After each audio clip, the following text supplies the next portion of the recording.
श्री स्वामी समर्थ। नमस्कार मंडळी। तर आपल्या हिंदू धर्मामध्ये मकर संक्रांतीचा सण हा जानेवारी महिन्यातील पहिला सण आहे आणि या दिवशी सूर्यदेवाची यथासांगाची पूजा करण्याची परंपरा आहे। या दिवशी सूर्यदेवाचा मकर राशीमध्ये प्रवेश होतो, तर हा दिवस उत्तरायणाचा प्रारंभ देखील मानला जातो। मकर संक्रांतीच्या दिवशी स्नान, दान आणि पूजा केल्याने पुण्य प्राप्त होते। मकर संक्रांतीचा सण हा नवीन पिकाच्या आगमनाचं प्रतीक असतं। मकर संक्रांतीच्या सणादिवशी लोक हे मोठ्या उत्साहाने दानधर्म करतात। आपण हळदी कुंकू देखील करतो आणि हळदी कुंकवामध्ये आपण बऱ्याचशा वस्तू या एकमेकींना वाण म्हणून देत असतो। परंतु मकर संक्रांतीला हळदी कुंकू करत असताना किंवा वाण देत असताना किंवा दानधर्म करत असताना कोणत्या वस्तू आपण वाण किंवा दान देणे कटाक्षाने टाळायचे आहे, जेणेकरून त्याचा उलट परिणाम आपल्यावरती होणार नाही। असे वाण दिल्याने किंवा दान केल्याने आपल्या घरातून माता लक्ष्मी घर सोडून निघून जाऊ शकते, आपल्या घरामध्ये दारिद्र्य येऊ शकते। तर अशा कोणत्या गोष्टी आहेत तर ज्या आपण मकर संक्रांतीच्या दिवशी चुकून देखील दान द्यायच्या नाहीत किंवा वाण म्हणून हळदी कुंकवाला द्यायच्या नाहीत। या व्यतिरिक्त कोणत्या शुभ वस्तू आहेत ज्या आपण मकर संक्रांतीच्या हळदी कुंकवाला दान किंवा वाण म्हणून देऊ शकतो, जेणेकरून त्याचं पुण्यफळे आपल्याला मिळणार आहे। तर अशी सविस्तर माहिती तुम्हाला आजच्या व्हिडिओमध्ये मिळणार आहे, तर त्यासाठी हा व्हिडिओ शेवटपर्यंत नक्की पहा। चॅनलवरती नवीन असाल तर चॅनलला नक्की सबस्क्राईब करा। लगेच आजच्या व्हिडिओला सुरुवात करूयात। तर मकर संक्रांतीच्या दिवशी चुकूनही या वस्तूचे दान करू नका किंवा हळदी कुंकू करत असाल तर वाण म्हणून सुद्धा देऊ नका। तर त्यातील पहिली वस्तू आहे तर ते म्हणजे झाडू। झाडू आपण माता लक्ष्मीचे रूप मानत असतो। झाडू आपण या दिवशी चुकून देखील खरेदी करायचा नाही किंवा तो दान म्हणून देखील द्यायचा नाही। तर या दिवशी झाडू खरेदी करणे देखील टाळायचं आहे। तुम्हाला झाडू खरेदी करायचा असेल तर तुम्ही धनत्रयोदशीला करू शकता किंवा एखाद्या अमावस्येच्या दिवशी तुम्ही झाडू खरेदी करू शकता किंवा मग कोणत्याही महिन्यातील शुक्रवारी झाडूची खरेदी तुम्ही करू शकता। परंतु मकर संक्रांतीच्या दिवशी आपल्याला चुकून देखील झाडूची खरेदी करायची नाही किंवा मग मकर संक्रांतीच्या दिवशी तुम्ही वाण म्हणून किंवा दान म्हणून झाडू चुकूनही देऊ नका। आपण मकर संक्रांतीच्या खरेदीसाठी जेव्हा बाहेर जातो, एखादी वस्तू आपल्याला आवडते किंवा अचानक आपल्या घरामधील काहीतरी वस्तू संपलेल्या असतात आणि आपल्याला ते आठवतं किंवा मग आपल्याला त्याची आवश्यकता वाटते। काही वस्तू आवडल्या म्हणून आपण खरेदीसुद्धा करतो, परंतु या दिवशी कोणत्याही प्रकारच्या तुम्ही लोखंडी वस्तू, स्टीलच्या वस्तू, ॲल्युमिनियमच्या वस्तू खरेदी करायच्या नाहीत किंवा त्या दान म्हणून सुद्धा तुम्ही द्यायच्या नाहीत। तर या दिवशी तुम्ही झाडू देखील खरेदी करायचा नाही। तर या दिवशी झाडू खरेदी करू नये किंवा कोणाला तो दान देखील देऊ नये। झाडू दान करणे म्हणजे लक्ष्मीचं दान करणं। असं केल्याने घरामध्ये दारिद्र्य येतं आणि सुख समृद्धी निघून जाते। बरेच जण मंदिरामध्ये झाडूचं दान करतात।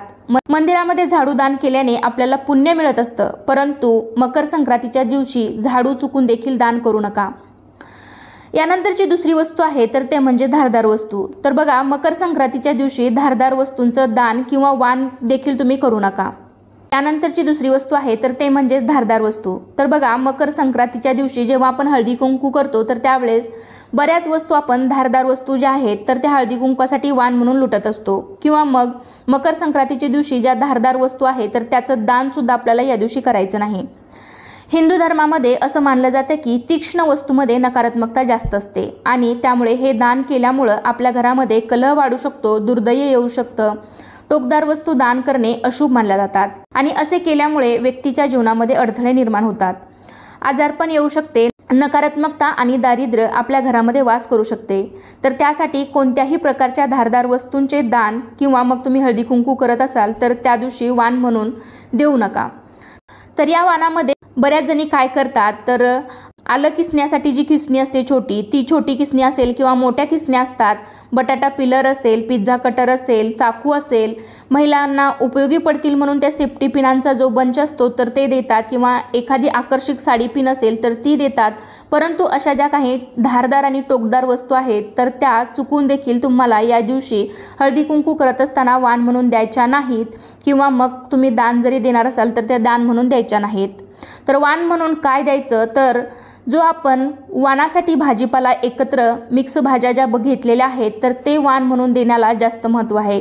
जे आपण सुगडामध्ये वाण म्हणून भरलेलं आहे तर ते जास्त वाण म्हणून देण्याला जास्त महत्त्व आहे।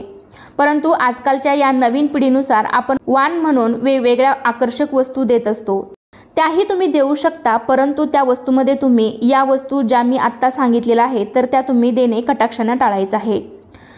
तसेच यानंतरची वस्तू म्हणजेच कपडे. तर बघा, मकर संक्रांतीच्या दिवशी वस्त्रदानाला सुद्धा अनन्यसाधारण असं महत्त्व आहे. परंतु वस्त्रदान करत असताना तुम्हाला काळ्या रंगाचे कपडे चुकून देखील दान करायचे नाहीत. मकर संक्रांतीच्या दिवशी सूर्यदेवाची पूजा करून आशीर्वाद घेण्यासाठी तुम्ही पिवळ्या रंगाचे कपडे दान करू शकता. परंतु काळा रंग हा नकारात्मक ऊर्जेचा प्रतीक मानला जातो. काळ्या रंगाच्या कपड्यांचं दान केल्यानंतर व्यक्तीला अशुभ परिणाम मिळू शकतो. त्यामुळे मकर संक्रांतीच्या दिवशी तुम्ही काळ्या रंगाचे कपडे दान करणे टाळावे.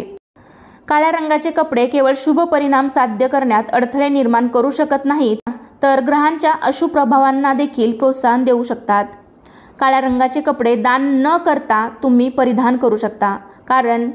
कारण की कोणत्याही एखाद्या शुभ कार्यामध्ये किंवा सणावाराला आपण काळ्या रंगाचे वस्त्र परिधान करत नाही. परंतु मकर संक्रांती एकमेव असा सण आहे की या सणाला आपण काळ्या रंगाचे वस्त्र परिधान करू शकतो.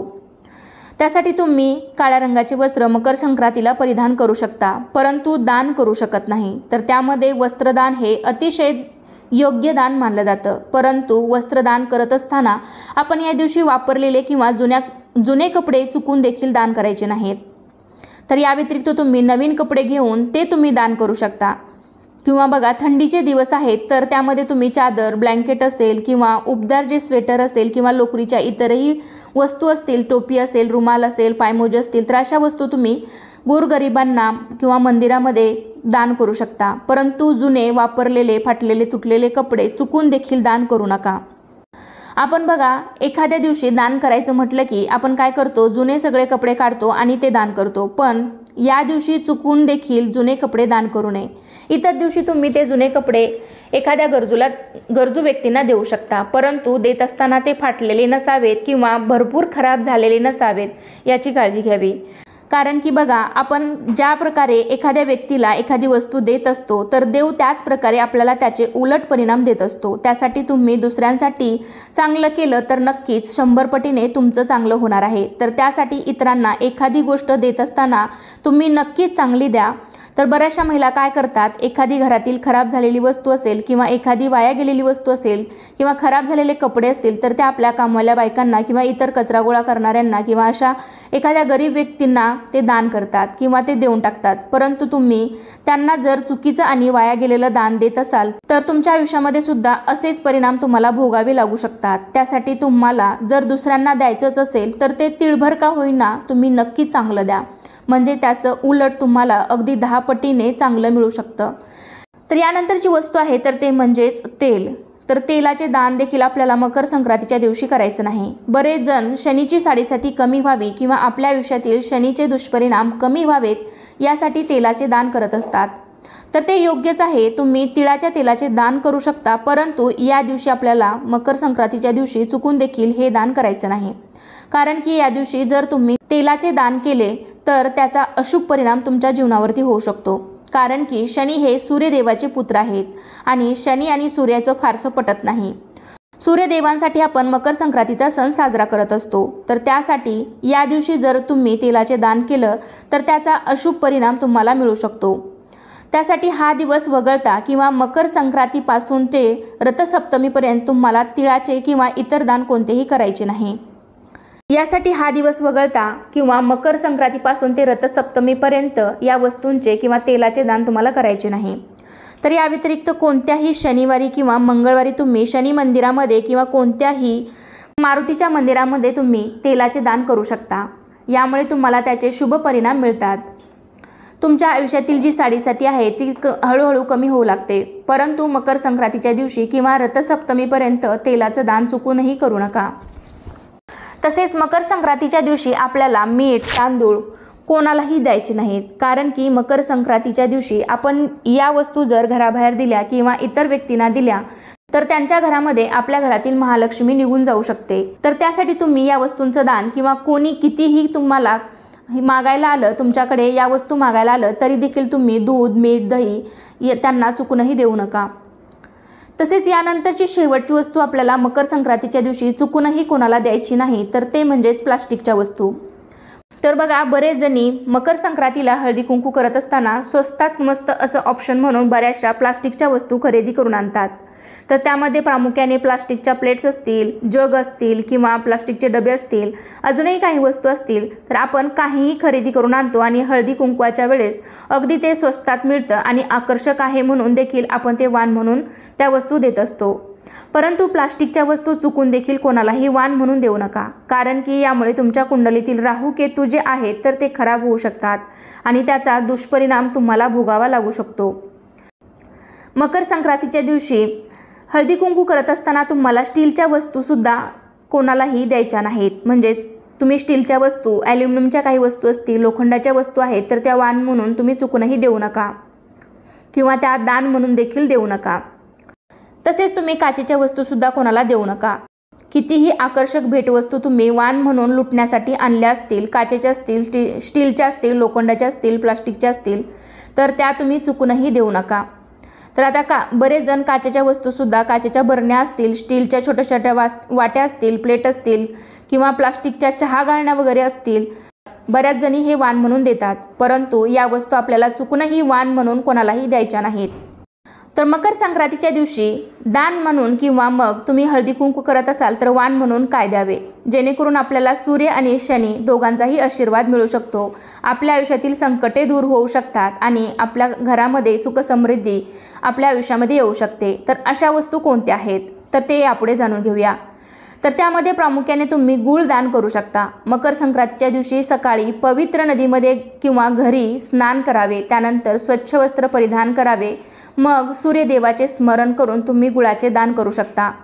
मकर संक्रांतीच्या दिवशी गुळाचे दान केल्याने सूर्याचा आशीर्वाद देखील मिळतो. याशिवाय तुम्ही वाण म्हणून सुद्धा गुळाच्या छोट्या छोट्या ढेप मिळतात, तर त्यासुद्धा तुम्ही वाण म्हणून हळदी कुंकासाठी देऊ शकता. त्यामुळे तुम्हाला त्याचे पुण्यफळ मिळू शकते. याशिवाय काळ्या तिळाचे दानसुद्धा तुम्ही या दिवशी करू शकता. मकर संक्रांतीच्या निमित्ताने गुळासोबत काळे तीळ दान करण्याची परंपरा आहे. काळे तीळ दान केल्याने शनिदेव प्रसन्न होतात, शनिदेवांचा आशीर्वाद प्राप्त होतो आणि त्यामुळे संक्रांतीला काळ्या तिळाचे दान केले जाते. तर संक्रांतीला काळे तीळच का दान करावे, तर मान्यतेनुसार सूर्य आणि शनी यांचे वडील मुलांचे नाते आहे, परंतु दोघांमध्ये शत्रुत्वाची भावना आहे. त्यामुळे असे मानले जाते की जर सूर्य आणि शनी एकत्रित असेल तर अशुभ परिणाम प्राप्त होतो. परंतु संपूर्ण वर्षातून सूर्यदेव दोनदा आपल्या मुलाच्या म्हणजे शनीच्या घरात प्रवेश करतात, प्रथम मकरमध्ये आणि नंतर कुंभामध्ये. पौराणिक कथेनुसार जेव्हा सूर्यदेव पहिल्यांदा शनिदेवाच्या घरी आले होते तेव्हा त्यांनी आपल्या आईवडिलांना, आपल्या वडिलांना सूर्यदेवाला काळे तीळ दिले होते. त्यामुळे ते खूप प्रसन्न झाले होते. त्यामुळे त्यांना दुसरं घर कुंभ दिलं. मकर संक्रांतीच्या निमित्ताने काळे तीळ दान करण्याची परंपरा आहे. हे दान केल्यामुळे तुम्हाला शनी आणि सूर्य दोघांचाही आशीर्वाद मिळू शकतो. मकर संक्रांतीच्या निमित्ताने लोक स्नान करून अन्नधान्य, गूळ, काळे तीळ, उबदार कपडे या वस्तू दान करतात. तर या दिवशी लोकांना खिचडी किंवा तांदूळ, उडदाची डाळ, भाज्या हे सुद्धा तुम्ही दान करू शकता. दान करण्याइतके दुसरे पुण्य नाही. दान केल्याने तुमचे पूर्वज प्रसन्न होतात. जर तुम्ही तुमच्या पूर्वजांचे स्मरण करून दान केले तर तुम्हाला पितृदोषापासून मुक्ती मिळत असते. पूर्वज, देव आणि ऋषी यांच्या ऋणातून मुक्ती मिळते. मकर संक्रांतीच्या दिवशी अनेक शुभ कार्यक्रम असतात. तर या शुभ योगामध्ये तुम्ही तूप दान केल्याने सुद्धा धनाची देवी माता लक्ष्मी तुमच्यावर प्रसन्न होते. त्यामुळे धार्मिक ग्रंथानुसार मकर संक्रांतीच्या दिवशी तुम्ही तुपाचं दान केल्याने जीवनामध्ये सुख, शांती लाभू शकते. तर या दिवशी तुम्ही एखादा नॅपकिन, रुमाल किंवा ब्लाऊज या वस्त्रांचे सुद्धा दान करू शकता. त्यामुळे तुम्ही नवीन वस्त्रदान केल्याचं तुम्हाला पुण्यफळ मिळू शकतं. किंवा मग छोटीशी पर्स असेल, बॅग असेल किंवा आकर्षक एखादी कापडी पिशवी असेल, पितळेच्या छोट्या छोट्या प्लेट्स असतील किंवा दिवे असतील, तर देवपूजेमध्ये तुम्ही उपयोगी पडतील अशा छोट्या छोट्या पितळेच्या प्लेट्ससुद्धा वाण म्हणून देऊ शकता. तर या प्लेटचा उपयोग तुम्ही अन्नपूर्णा मातेची मूर्ती ठेवण्यासाठी करू शकता किंवा मग दिवा लावण्यासाठी या प्लेटचा वापर करू शकता. तसेच हलव्याचे दागिने, तिळगुळाचे लाडू किंवा तिळगुळाच्या चिक्क्या तुम्ही दान करू शकता किंवा वाण म्हणून सुद्धा देऊ शकता. त्यानंतर तुम्ही बांगड्यासुद्धा वाण म्हणून देऊ शकता. सिंदूर देऊ शकता. देवपूजेमध्ये उपयोगी पडणाऱ्या वस्तू तुम्ही देऊ शकता, जसे की देवांचे आकर्षक वस्त्र असतात किंवा मग पाटावर टाकण्यासाठी वस्त्र असतात ते मिळतात, ते सुद्धा तुम्ही दान म्हणून किंवा वाण म्हणून देऊ शकता. तसेच फुलांचा गजरा देऊ शकता। छोटे छोटे चौरंग असतात तर ते सुद्धा तुम्ही या दिवशी वाण म्हणून देऊ शकता। रांगोळीचे पॉकेट आहेत तर ते देऊ शकता। हळदी कुंकवाचा करंडा असेल तर या काही ज्या शुभ वस्तू आहेत तर त्या तुम्ही या दिवशी दान किंवा वाण म्हणून देऊ शकता। परंतु सांगितलेल्या ज्या काही मी आत्ता वस्तू आहेत तर त्या चुकून देखील या दिवशी देण्याचा प्रयत्न करू नये। तर आजच्या व्हिडिओमध्ये मी बरीच माहिती देण्याचा प्रयत्न केला आहे। तर कसा वाटला तुम्हाला आजचा व्हिडिओ आवडला असेल तर व्हिडिओला लाईक करा, जास्तीत जास्त लोकांपर्यंत शेअर करायला विसरू नका। चॅनलवरती नवीन असाल तर चॅनलला नक्की सबस्क्राईब करा। भेटूया अशाच एखाद्या नवीन व्हिडिओसोबत, तोपर्यंत श्री स्वामी समर्थ।